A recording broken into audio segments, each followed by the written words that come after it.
harmony. That's it. If this were like most other resources on narrative design, that single sentence is probably where the explanation would end. Narrative design is about making your games harmonious.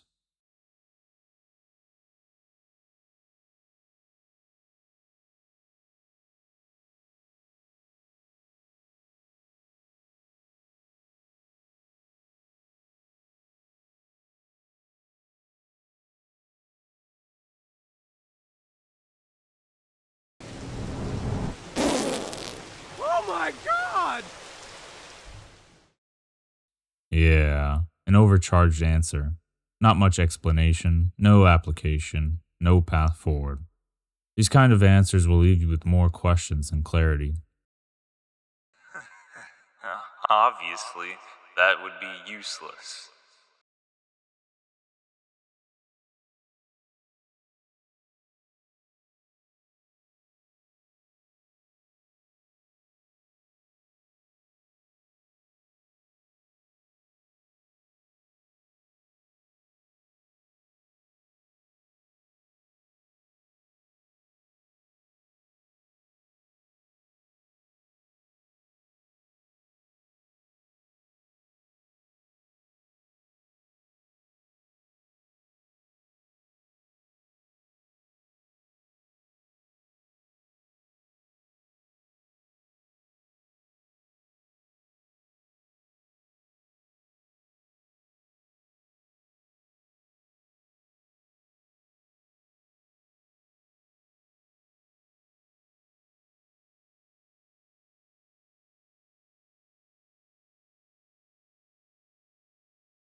So instead of simply handing you the conclusion, we will retrace the steps that led to this truth.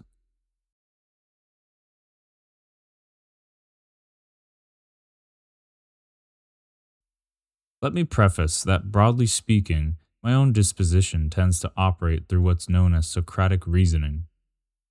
In essence, all this means is I think by questioning. I don't assume I know something, or I can't really accept things at face value.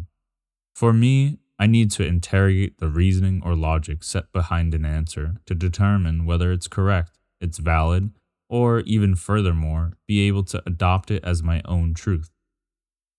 As we progress, you'll notice this method in effect where I tend to carve out my own dilemmas that then subsequently lead us to more quote unquote valuable answers.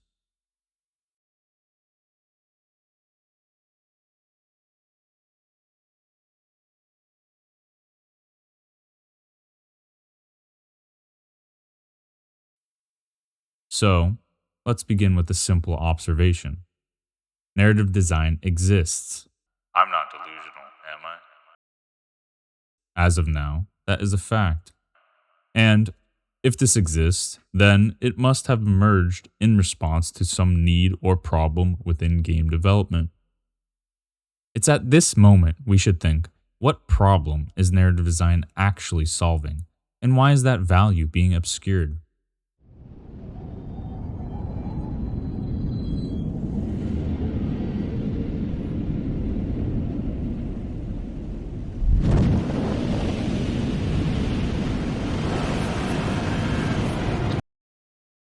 But before we plunge down this rabbit hole, let's get esurient with our ambitions. Allow me to depict our lens, the angle itself which I'll be using as a chisel to pursue these truths.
There's a French phrase.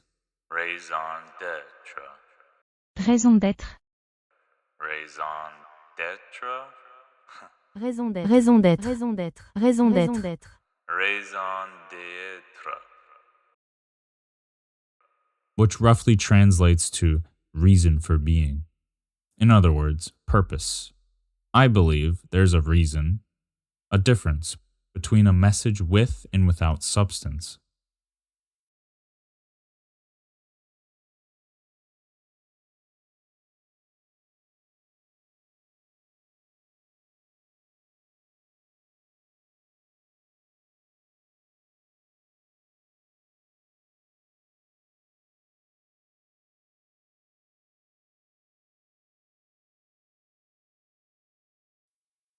It's oftentimes the most influential and memorable experiences are those that stimulate dialogue.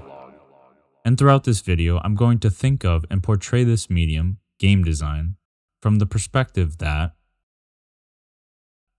A video game, in its ideal form, becomes a conduit for conversation, because conversation, regardless of its form, is fundamentally an exchange of value.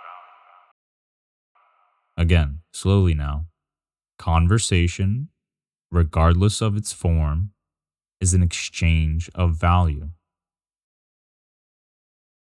A conversation is one where you, a catalyst, present subject matter, which should invite they, the player, to react. Because of this, as does all great art, it adds up to more than the sum of its parts. That sounds logical.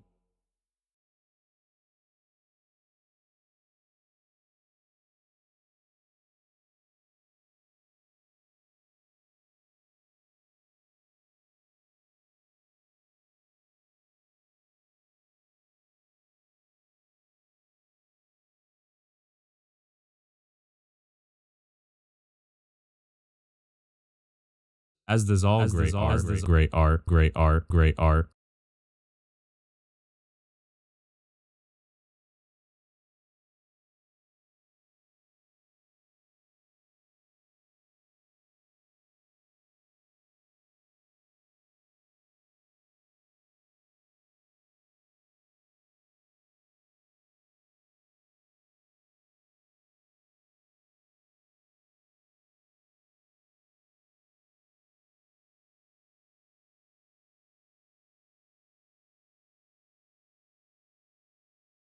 You know, is almost that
Hello, my name's Kanwani, and we'll be attempting the longest chair boy ever.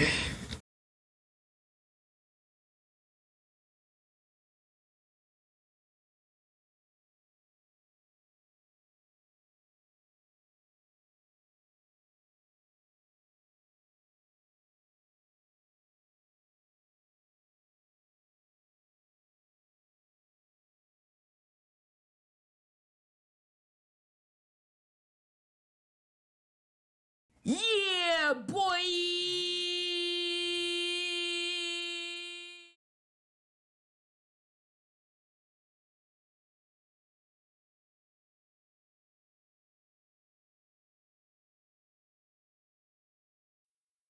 Unlike passive media, games allow the audience to respond directly. They can transform the act of experiencing art into an interactive dialogue. And when that quote unquote dialogue succeeds, something remarkable happens. Reciprocal growth. Reciprocal, as in given, felt, or done in return. Growth, as in an increase in value, understanding, or perspective. But here's the complication. My conjecture is this: not all interactions are inherently interactive. Thus, not all video games are truly interactive. Every game technically involves interaction, but that doesn't necessarily mean the experience encourages expression or invites meaningful response from the player.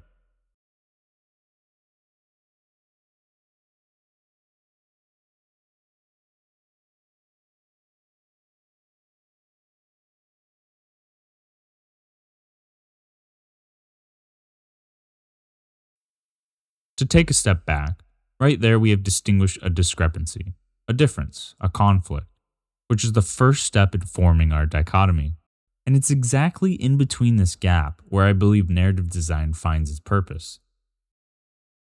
There are games with blank and games without blank.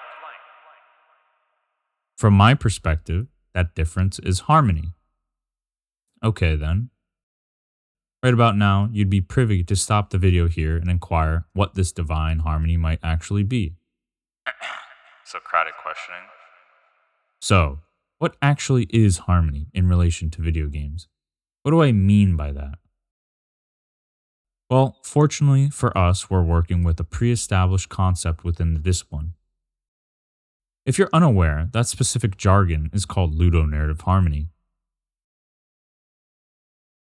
My version of harmony occurs within a video game when its varied facets like art, mechanics, and design coalesce to express one unified and articulate meaning.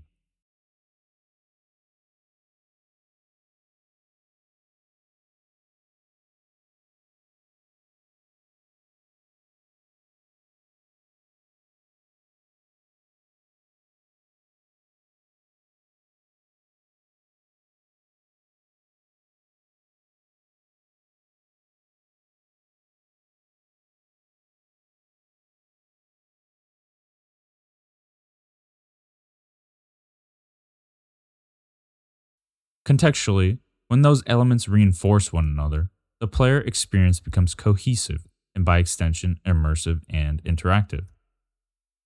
In other words, the game functions like one big question made up of thousands of tiny little answers, all of which invite the player to respond, interpret, and grow. It's in between this space where I believe narrative design finds its purpose. Not merely writing story, but specifically linking together the relationship between player, mechanics, and meaning so that the experience functions as a genuine conversation. One that cultivates holistic and reciprocal growth.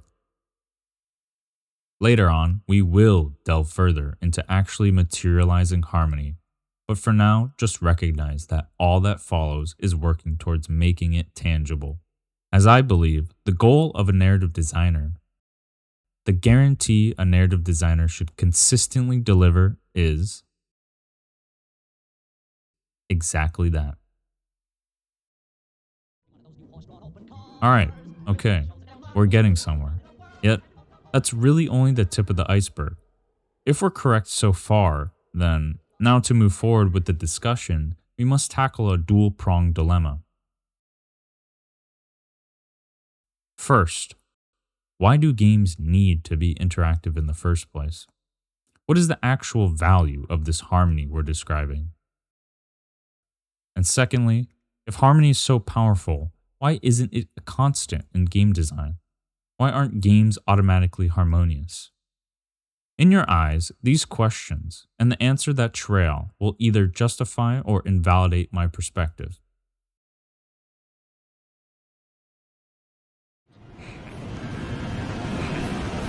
that unknown is thrilling to me. So take my hand and allow me to show you the world of narrative design as I see it.